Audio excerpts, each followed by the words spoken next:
Also reports that Prince William and Princess Catherine have set up a pub quiz team and they're now taking on locals weekly, not too far away from where they live.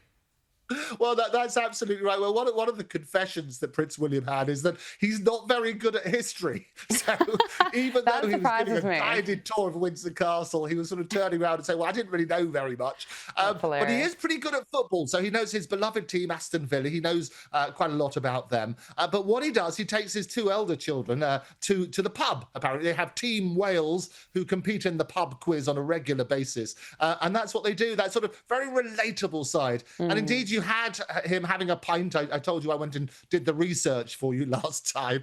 He would go to the pub with Eugene Levy and things like that, and have his pint of cider is what his favourite tipple was on that sort of occasion. But this pub quiz is what he does on a sort of regular basis, apparently, Team Wales. And what happens, we don't get told, however, just how good he might be. Thank you so much for doing that research for us. We always appreciate it. We have to talk. Oh, it's such a hardship, Gabriella. I know it is. Now, let's talk about Queen Camilla and renovations, because I suppose renovating a house is relatable, but not quite renovating a room for Buckingham Palace. But she's pushing a specific change to Buckingham Palace as part of its £369 million renovation, which is 750 million Australian dollars. It's extraordinary. Now, despite boasting more than 700 rooms, Buckingham Palace is without a library. So, Andrew, Queen Camilla has reportedly been pushing for this change.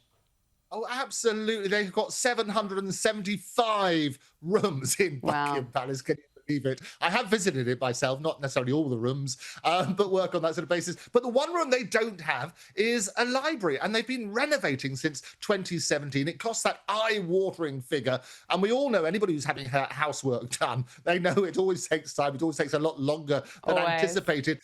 But in spite of those 775 rooms, the one thing it doesn't have is a library, because what happened is King George IV, he donated the King's Library to the British Museum. I think it was in 1823. And since then, it hasn't had one. So poor old Charles, he's very worried about how much the whole thing is costing. And the Queen says, well, one room we need, just a few million more. It's a library, and she's a real bookworm. She loves books. Jilly Cooper was a very close friend of her, the author who died sadly a few days ago at 88. She was really, really close to her, and one of the characters in her wonderful books was based on Camilla's ex. So it worked on that sort of basis.